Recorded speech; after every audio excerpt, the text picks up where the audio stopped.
Donald Trump obstruction of justice অর্থাৎ ন্যায় বিচারে বাধা দিয়েছেন, এই সংক্রান্ত আলোচনা এখন তুঙ্গে। তার সম্ভবত ইমপিচমেন্টের যে সম্ভাবনা কিংবা যে নিয়তি, সেটি এড়ানোর আর কোনো রাস্তা খোলা থাকার সম্ভাবনার বিন্দু পরিমাণ অবশিষ্ট নেই। যদিও এটি নির্ভর করছে অনেকখানি নতুন গঠিত যে স্পেশাল প্রসিকিউশন অর্থাৎ বিশেষ তদন্ত কমিশন তাদের প্রতিবেদনের উপর। সাবেক এফবিআই প্রধান রবার্ট মুলার তার নেতৃত্বে তার কর্মকাণ্ডের উপর। To oversee the FBI's now famous Russia investigation.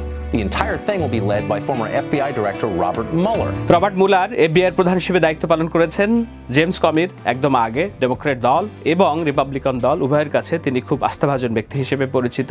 তার নিয়োগের পরে ডিপার্টমেন্ট অফ জাস্টিসের বর্তমানে যে অ্যাটর্নি জেনারেল, সহকারী অ্যাটর্নি জেনারেল, তিনি এই আলাদা প্রসিকিউশন গঠনের ঘোষণা দিয়েছেন। আর যিনি অ্যাটর্নি জেনারেল অর্থাৎ মূল মন্ত্রী জেফ সেশন, তিনি তো আগেই ঘোষণা দিয়ে নিজেকে এই রাশিয়া সংক্রান্ত সকল তদন্ত প্রক্রিয়া থেকে গুটিয়ে নিয়েছেন।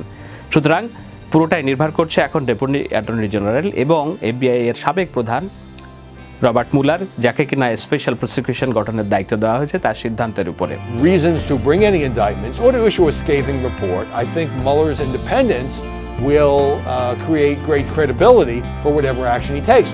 এর মধ্যে জানিয়ে রাখি যে সাবেক এফবিআই প্রধান জেমস কমিকে সিনেট শুনানিতে ডাকা হয়েছে তার সাক্ষ্য দেওয়ার জন্য। কি বিষয়ে সাক্ষ্য দেওয়ার জন্য? তার যে লিখিত মেমো, অর্থাৎ তিনি যে তার প্রতিদিনের কাজকর্মের লিখিত নোট নিতেন, সেখানে নোটে একটা জায়গায় উল্লেখ আছে ডোনাল্ড ট্রাম্পের সাথে যেদিন তার বৈঠক হয়, সেই বৈঠকে তিনি বলেছিলেন, ডোনাল্ড ট্রাম্প তাকে বলেছিলেন, I hope you can let this go, অর্থাৎ এখন জেনারেল ফ্লিনের ব্যাপারে আপনি তদন্ত বন্ধ করতে পারেন। এটি অবস্ট্রাকশন অব জাস্টিস একটি বড় উদাহরণ। এতদিন প্রকাশ হয়নি, এখন প্রকাশিত হয়েছে। নিউ ইয়র্ক টাইমস এই খবর প্রকাশ করেছে এবং তারা এই খবরের সত্যতার ব্যাপারে একেবারে পুরোপুরি নিশ্চিত। এবং এই খবর নিয়ে আসলে কোনো দ্বিমত যে নেই, সেটি নানান আলোচনায় বোঝা যাচ্ছে। সেটি হলো যে ডিপার্টমেন্ট অফ জাস্টিসের ডেপুটি অ্যাটর্নি জেনারেল তিনি জানতেন কমির এই মেমোর কথা, যেটি সিএনএন সংবাদ দিয়েছে। এর বাইরেও আরও খবর হলো যে ডোনাল্ড ট্রাম্প এই নতুন অভিযোগ আসার পর থেকে একেবারে চুপসে গিয়েছেন। একেবারে ভেঙে পড়েছেন সেটা বলা যায় না, চুপসে গিয়েছেন। রাজনীতিকে মোড় ঘুরিয়ে দেওয়ার নানান রকম ফন্দি ফিকির এবং বাহানা পন্থা তার জানা আছে, তিনি সেটা করে এই পর্যন্ত এসেছেন, প্রেসিডেন্ট হয়েছেন। সুতরাং তিনি ভেঙে পড়ছেন না, তবে তিনি এই বিষয়টি নিয়ে কথা বলতে রাজি নন। তিনি জেমস কমিকে জেনারেল ফ্লিন সংক্রান্ত তদন্ত প্রক্রিয়া থামাতে বলেছিলেন কিনা এই বিষয়ে এখন পর্যন্ত কোনো টুইট করেননি। সাংবাদিকরা প্রশ্ন করলে এড়িয়ে গিয়েছেন। বরঞ্চ তিনি বলছেন যে কিছুটা অভিযোগের সুরে, নরম সুরে, কিছুটা কান্নার সুরে, যে ইতিহাসে তিনিই সম্ভবত একমাত্র প্রেসিডেন্ট যাকে গণমাধ্যম এত বাজেভাবে উপস্থাপন করছে। Look at the way I've been treated lately, especially by the media. No politician in history, and I say this with great surety, has been treated worse or more unfairly. যদি সত্যি অভিশংসন হয়, তাকে যদি ক্ষমতা থেকে যেতে হয়, কেননা সেই যাওয়ার রাস্তা ইতিমধ্যে অনেকখানি প্রস্তুত। আগের আলোচনাগুলোতে জানানোর চেষ্টা করেছি যে যুক্তরাষ্ট্রের যে জিওপি অর্থাৎ গ্র্যান্ড ওল্ড পার্টি, এর ভিতরে যে নানান দ্বন্দ্ব, সেখানে সিনিয়র সদস্যরা, সিনেটররা ডোনাল্ড ট্রাম্পের প্রেসিডেন্সিকে মেনে নিতে চান না। কংগ্রেসে ডোনাল্ড ট্রাম্পের খুব বেশি যে সমর্থন আছে সেটি বলা যাবে না, তবে তার সমর্থন আছে একেবারে মাঠ পর্যায়ে। 40% শ্বেতাঙ্গ আমেরিকান ডোনাল্ড ট্রাম্পের কথায় উঠে বসে, এমন নজির যুক্তরাষ্ট্র দেখেছে। যদি তাকে চলে যেতে হয় এই প্রেসিডেন্সি থেকে, তাহলে হয়তো তিনি আবার তাদেরকে নিয়ে আন্দোলন শুরু করবেন, দেশে বিশৃঙ্খলা তৈরি হবে। তবে সেটি একটি বাস্তবতা। তার বাইরেও বড় বাস্তবতা হলো যুক্তরাষ্ট্রের প্রেসিডেন্টের শপথ অনুষ্ঠানের পরদিনই যুক্তরাষ্ট্রের ইতিহাসের সবচেয়ে বড় বিক্ষোভ হয়েছে ডোনাল্ড ট্রাম্পের বিরুদ্ধে, অর্থাৎ 60% মানুষ ডোনাল্ড ট্রাম্পের প্রেসিডেন্সিকে মেনে নিতে পারেননি।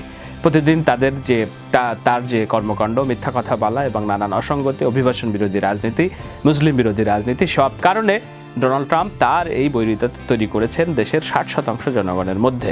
তিনি ইতিহাসের সবচেয়ে কম ভোট পাওয়া প্রেসিডেন্ট, তিনি ইতিহাসের সবচেয়ে কম গ্রহণযোগ্যতার নিরিখে বর্তমানে রাষ্ট্র পরিচালনা করছেন। নানান গবেষণা এবং জরিপগুলো এই তথ্য বলছে। সুতরাং যদি তাকে অভিশংসিত হতে হয়, তার যদি চলে যেতে হয় এই ক্ষমতা নেওয়ার জাস্ট 2-2.5-3 মাসের মাথায়, সেটি একটি বড় বিশৃঙ্খলা হবে যুক্তরাষ্ট্রের রাজনীতির জন্য। সেটি বলার চেষ্টা করেছেন ডোনাল্ড ট্রাম্প যে দেশ বিভক্তির দিকে যাচ্ছে, তবে তিনি বলছেন তার দায়িত্ব মাথা ঠান্ডা রেখে এখন সবকিছু কাজ করা। I think it divides the country. I think we have a very divided country because of that and many other things. So I can tell you that we want to bring this great country of ours together, John. আসলে মাথা ঠান্ডা রেখে কাজ করার সময় এসেছে Donald ট্রাম্পের, কেননা মাথাকে গরম করে দেওয়ার মতো যথেষ্ট পরিস্থিতি ঘটছে। প্রতিদিন যে তাকে কেন্দ্র করে ব্রেকিং নিউজ, তার সবচেয়ে বড় ব্রেকিং নিউজটি হলো তিনি ডিপার্টমেন্ট অফ জাস্টিসকে একটি তদন্ত প্রক্রিয়া বন্ধ করতে বলেছিলেন, যেটি অবস্ট্রাকশন অফ জাস্টিস নামে খ্যাত। এবং এটি যদি প্রমাণিত হয়, জেমস কমি সাক্ষ্য দেওয়ার কথা সামনে সিনেটে, যদি তিনি প্রমাণ করতে পারেন, তাহলে ডোনাল্ড ট্রাম্পের রাষ্ট্রপতি হিসেবে পথ চলা হয়তো সমাপ্তির দিকে। তবে দেখা যাক, আগে থেকে কোনো কিছু অনুমান করা ঠিক না, কিন্তু যুক্তরাষ্ট্রের মূলধারার রাজনীতিতে এটি নিয়েই যে আলোচনা হচ্ছে সেটি একটু জানানোর চেষ্টা করলাম আপনাদের। Hello, this is Shahed Alam. আমি আশা করি আমার এই আলোচনা পর্যালোচনা আপনাদের ভালো লেগেছে। যদি ভালো লেগে থাকে তাহলে এই চ্যানেলটি সাবস্ক্রাইব করুন। আমি এই ধরনের আলোচনা ভবিষ্যতে আরো অব্যাহত রাখতে চাই।